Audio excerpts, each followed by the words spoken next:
Senator. Where's Eric? Also thrilled to have Ambassador Carla Sands here. Carla, thanks so much for being here. Let me just talk a little bit about what this election is all about and what's at stake here, because unless we start making some better decisions, we are going to take the greatest opportunities that God could give any nation. We've got the best people, we've got the best workers, we've got the best natural resources, and the most beautiful country anywhere in the world. America is ready to be unleashed. But to do that, we've got to kick out Kamala Harris and bring back Donald J. Trump.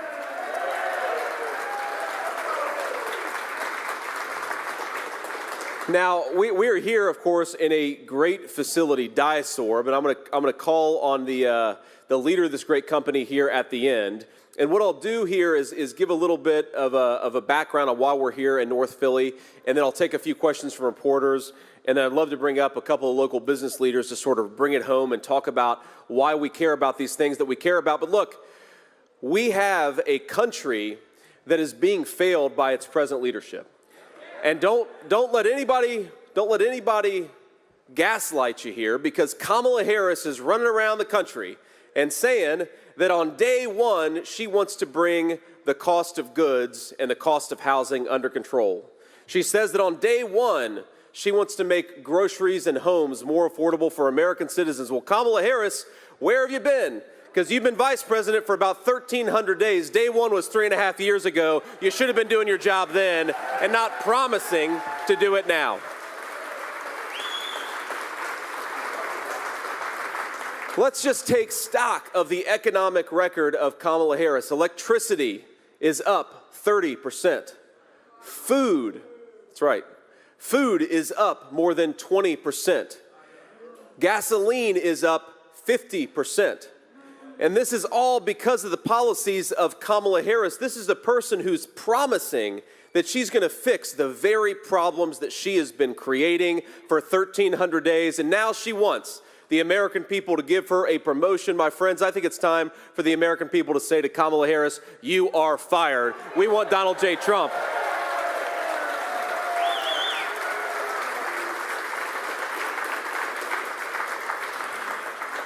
Now, the other thing that I find interesting about Kamala Harris's campaign is that even though 99% of the mainstream media is in the tank for her, right? I mean, look, remember, these are the same group of people that told us for 3.5 years that Joe Biden, who couldn't complete a sentence, was Albert Einstein. Now they want us to believe that Kamala Harris is Abraham Lincoln. You see the completely dishonest coverage. But even despite that, Kamala Harris is running from them. And I think a little bit like a campaign really is an extended job interview with the American people, right? So this is a person who is asking you, the American people, for a promotion to President of the United States, but she refuses to sit down for an interview, even with the extremely friendly media. Now, is that a person that we should reward with a promotion? No, I don't think that it is. And I think that if you're terrified to sit in front of completely sympathetic, biased media, then how can the American people ever trust you to sit in a room with Vladimir Putin or Xi Jinping or the leaders of the world that the president has to deal with? Now, let's just take stock. Let's take stock of the Trump record, not just the vision, because Donald Trump isn't just going out there making promises about what he wants to do. My friends, he already did it. And didn't we have a hell of an economy when Donald Trump was president?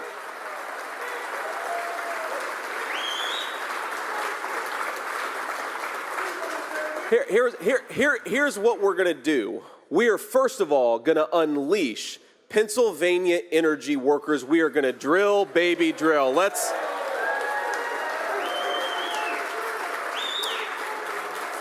We're going to stop buying energy from tin-pot dictators all over the world who hate this country. We're going to start buying it from our own land, from our own people, from our own workers, and that's going to start on day one of the Trump presidency.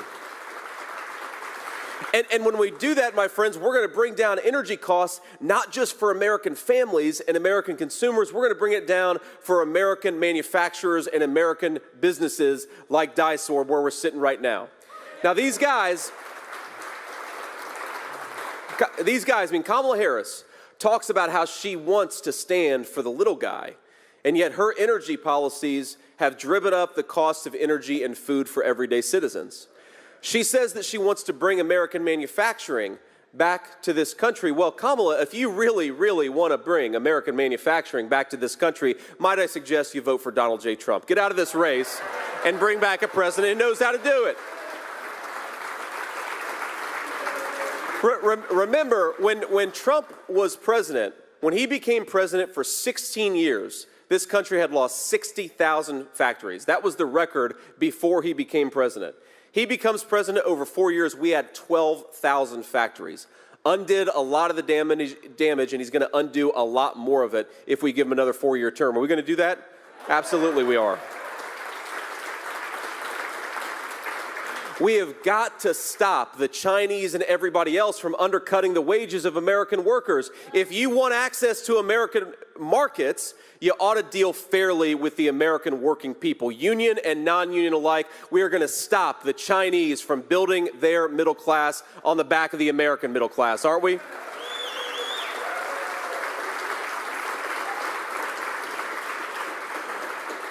We're going to unleash American energy, which drives down the cost of manufacturing. It also makes it possible for a lot of poor families to heat their home this winter.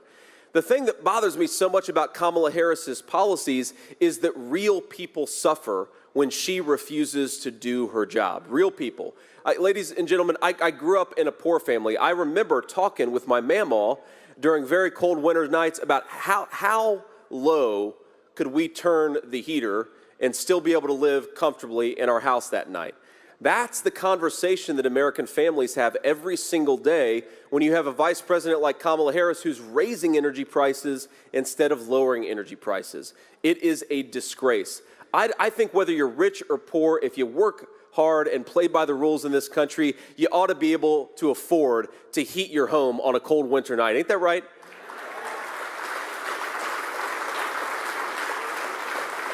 I think if you work hard and play by the rules, whether you went to college or didn't go to college, you ought to be able to work in a job that respects your dignity and pays you a good wage.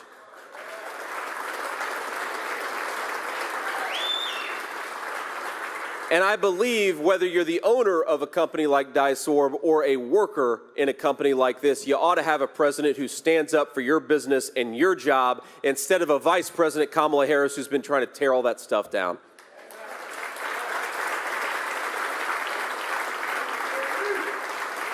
So here is the Trump plan. Again, it's very simple, and it's not just a plan because he already did it. Number one, we are going to stop the reckless spending that you've seen from the Kamala Harris administration, give more Americans more of their hard-earned money, and stop this affordability crisis. We are going to cancel these ridiculous regulations that make it hard to manufacture and build things in the United States of America. Just today, I read about a power plant regulation coming from the Kamala Harris administration that would shut down a ton of American power plants. Who's going to benefit from that? The Chinese. Now, they say they care about our environment, but if you're manufacturing more and more in China, the dirtiest economy in the world, you're not benefiting the environment, you're not benefiting American workers, you're maybe benefiting Kamala Harris's donors, but you're not benefiting the American people. We're going to unleash American energy, make this country energy dominant again. Donald Trump already did it. We're just going to do it one more time. Now, I want to bring the press up here to take a few questions, but before I do that, I just want to offer a few observations and a few remarks on the state of this campaign. Number one, I already said this, but I'm going to repeat it for our friends in the back. It is disgraceful that Kamala Harris pretends to run for the presidency of the United States, but she refuses to stand before the American people without a teleprompter standing between them. Kamala, what are you so afraid of? The American people are good and kind, even if they don't like your politics. Why don't you get out and talk to them? If you want to be the people's president, you ought to be willing to stand before the people and answer a few tough questions. I don't think that's too much to ask, is it? Now, speaking of, she has got quite the running mate, this guy, Tim Walz, who...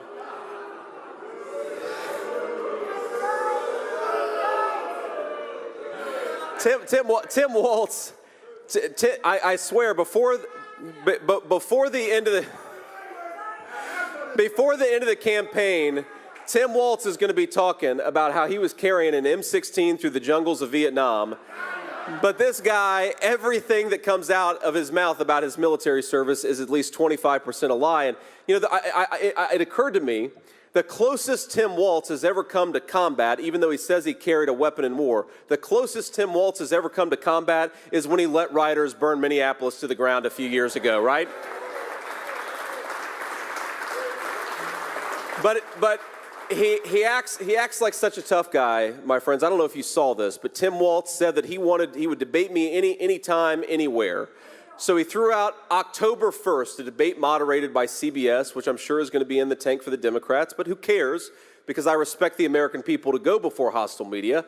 But when he says he'll debate anytime, anywhere, he apparently didn't mean in mid-September, because I offered him a debate in front of CNN, not exactly friends of me and Donald Trump. And you know what Tim Walz said? No thanks.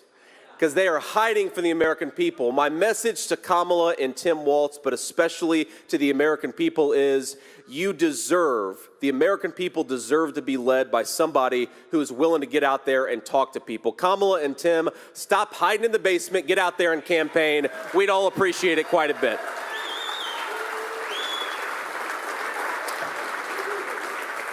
Now, like I said, I'm going to bring up a couple of these great business leaders, but before we do, I'd like to answer some questions from primarily local Philadelphia press. We've got to get out of here and go get a cheesesteak. We're going to go get a cheesesteak after this, right? We are in Philly.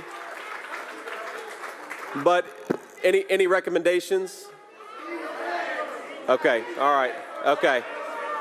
Steve's has got some partisans over here, but let me say. Let me ask the local media here, if you're from the local media, raise your hand first, and then I'd like to answer a few of your questions, and if we got time afterwards, we'll get to the national folks. It's very bright, so it's hard to see all, but ma'am, I believe in a black shirt. Yes. Here we go. Rosemary Connors from NBC Philadelphia. Senator Vance, what's your message to Pennsylvania voters on abortion? Has your opinion changed? Do you think there should be a national ban? Or should it be left up to the states? Look, it's okay. It's all right. It's all right. Look, first of all, I think it's important to be honest about what Donald Trump and I are focused on here. And what Donald Trump and I are focused on is making the American dream affordable again for Pennsylvania families. That is what we're focused on. Look, on the abortion question in particular, what President Trump has said has been very direct. And I think honestly, he's tried to find some common ground in this country that has been divided by this question for 50 years. He said, look, Pennsylvania is going to want to have a different abortion policy from Ohio, which is going to want to have a different policy from California. Let the states decide. Let the people in those states decide. And I think it's important to point out just how different Donald Trump's common sense approach is from our opposition. Because these guys are talking about taxpayer-funded abortions up until the moment of birth. That is sick stuff. Whether you're pro-choice or pro-life, I think we can all agree that we do not need to have American taxpayers paying for abortion at 33 weeks of pregnancy. It's gross.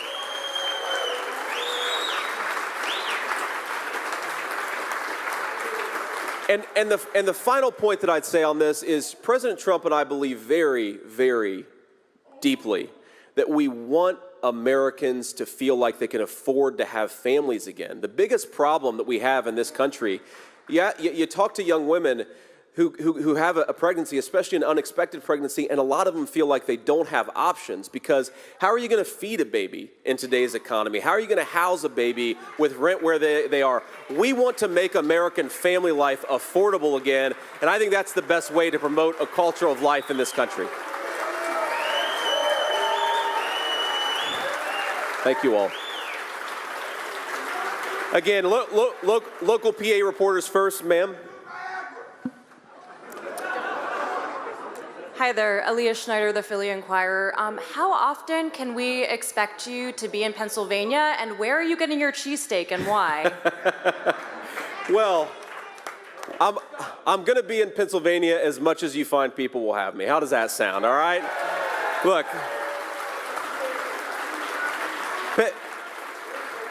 Pennsylvania is an incredibly important state to me and President Trump. It is a state with a proud energy tradition, a proud manufacturing tradition.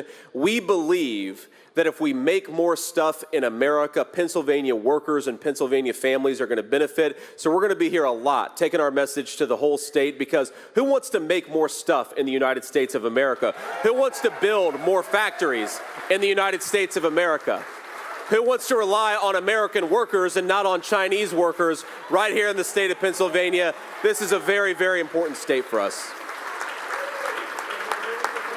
Ladies right here. JD, Linda Stein, Delaware Valley Journal. What is your position and President Trump's position on Israel and the Gaza war? Well, look, our position is pretty simple. It's that the best thing for Israel and the best thing for the United States is for this war to be over as quickly as possible and for Hamas to be destroyed in the process. And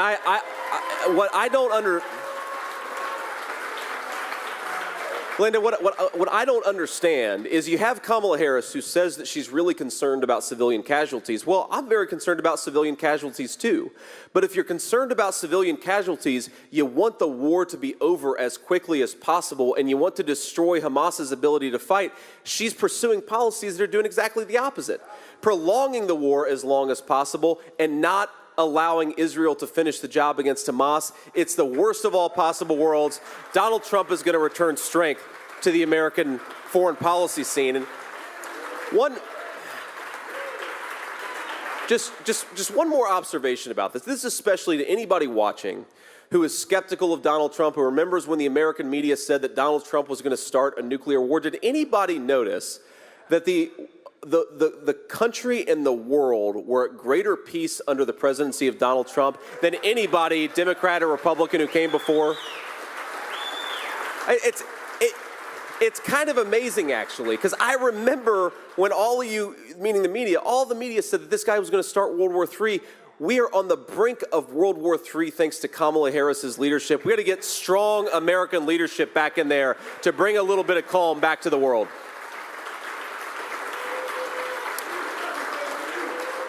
Pennsylvania? I love this. Who is this guy? We need to bring him on the plane with us. Senator, Yes, on sir. July 21st, Donald Trump was ahead of Joe Biden by 4.5% in an average of polls in Pennsylvania. Today, it's a statistical tie between Donald Trump and Kamala Harris. One, do you believe the polls? And two, if you do, how do you get that ground back? Well, look, I don't believe the polls when they say that we're up. I don't believe the polls that say that we're tied. I don't believe the polls that say that we're down. Our job is to win the trust of the American voters, not public opinion polls. I think, look, what I think, and I saw this in my own race for the Senate. I remember when all the public opinion polls in August said that I was going to lose my race for the United States Senate, and then I won in a pretty convincing fashion just a couple of months later. I believe that the media puts out these polls knowing that it's going to depress turnout, and it's going to make the conversation about the polls. Who cares what the polls say, whether they say we're up or we're down? What I care about is that Americans can't afford groceries. That's why we're running, and that's the problem that we're going to fix, and that's why Donald Trump, I believe, is going to win the state of Pennsylvania. He's going to win the whole country. PA? John Cole, Pennsylvania Capital Star, based in Philadelphia. As you talk about the economy, what does the Trump-Vance ticket believe the federal minimum wage should be? If Trump gets a second term, would he support raising it, or should it stay the same? And is there a specific number that he would support it at? Well, look, President Trump believes very strongly that the best way to promote raising Americans' wages is with tight labor markets. When an employer has got to pay a good wage to attract the right people, and you know the way that you destroy, whether you have a higher minimum wage or a lower minimum wage, the way to destroy the wages of American workers is to import 20 million illegal aliens and let them stay here with work visas. You know, Kamala Harris's entire economic approach is to pursue policies that destroy the wages of workers, that raise the cost of goods, and then to say, well, don't remember that I've been vice president for 1,300 days, but when I get out there somehow, I'm going to wave my magic wand and fix all the problems that I caused. Nobody believes that Kamala Harris can do that. And why do we have, I'll tell you, y'all may not pay as close attention to this as I do, but when you look at, there's this chart out there, and it tracks the wages of American workers against the size of government and corporate profits. And what was happening is that for a very long time, corporate profits were doing just fine, and government was getting bigger and bigger. But you know who was really struggling? The wages of American workers. And then there's this thing that happens where the wages of American workers sort of shoot straight up. And you know what happened? Was Donald J. Trump became president. Because when you have companies that have to hire American and have to buy American, that lifts up all American workers. I don't care if you set if you set the federal minimum wage, whatever you want to set it at, call it $30 an hour, and you let in 25 million illegal aliens, nobody is going to make $30 an hour because the illegal aliens are going to undercut the wages of American workers. You want to raise wages, build more in America, buy more in America, and send the illegal aliens home, and that's exactly what Donald Trump and I are going to do. I'll take one more question, and then I'd like to bring up a couple business leaders. Ma'am, maybe right here in the front. Nikki Dementri with CBS Philadelphia. Senator Vance, you've been in Philadelphia twice in about 2 weeks. This is a city, though, that is run by the Democratic Party, has been for quite a while. Why do you feel this city is so important for the campaign, and can you win it come November? I think we absolutely can win it. We're going to win the whole state of Pennsylvania and Philadelphia. Look,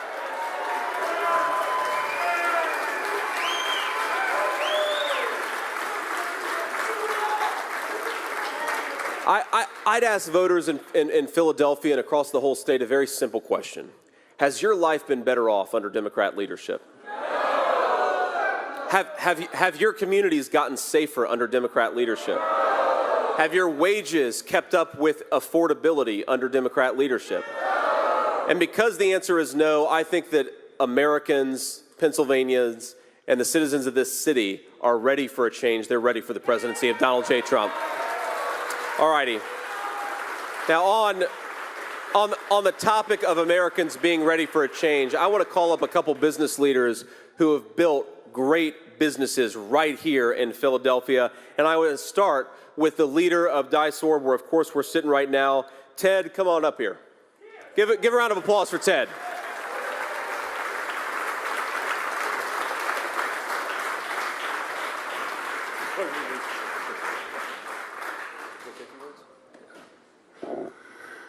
Thank you very much, Senator Vance. Future Vice President Vance, it's an honor to have you here with us today. I got to tell you quite honestly, I didn't know a lot about Senator Vance until he was nominated for Vice President. I've come to learn quite a bit, and I'm beyond impressed.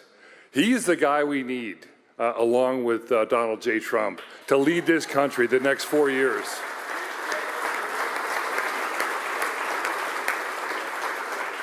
On a personal note, because we're both former enlisted military, I thought I was doing okay myself, but this guy here is blowing me away. So it's very impressive, sir. Thank you again for coming.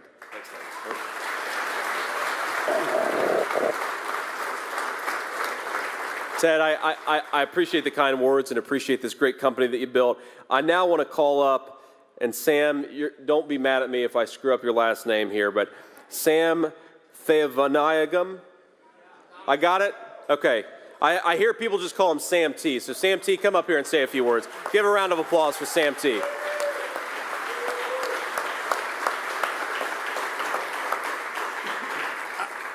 I said to you earlier that what separates me and Senator Vance was butter chicken. Because his wife is vegetarian and of Indian descent. I'm of Indian descent. So Senator Vance actually split the script by doing exactly opposite to what I did. But it's interesting that in the last 4 years, I serve as a defense contractor. In the last 4 years, there has been a huge erosion of the Department of Defense, the defense industrial base that actually supports the DoD. And that is a huge issue. With peer threats like China and Russia, we're going to have a huge problem at our hands, and manufacturing is the way forward. Workforce development and making sure that we are investing in our people so that we can increase capability, increase capacity, increase competency, and oh, by the way, we will be confident doing that. The two words that separate me and him was butter chicken. By the end of the year, that it'll be down to 2 letters, VP. All the best, sir.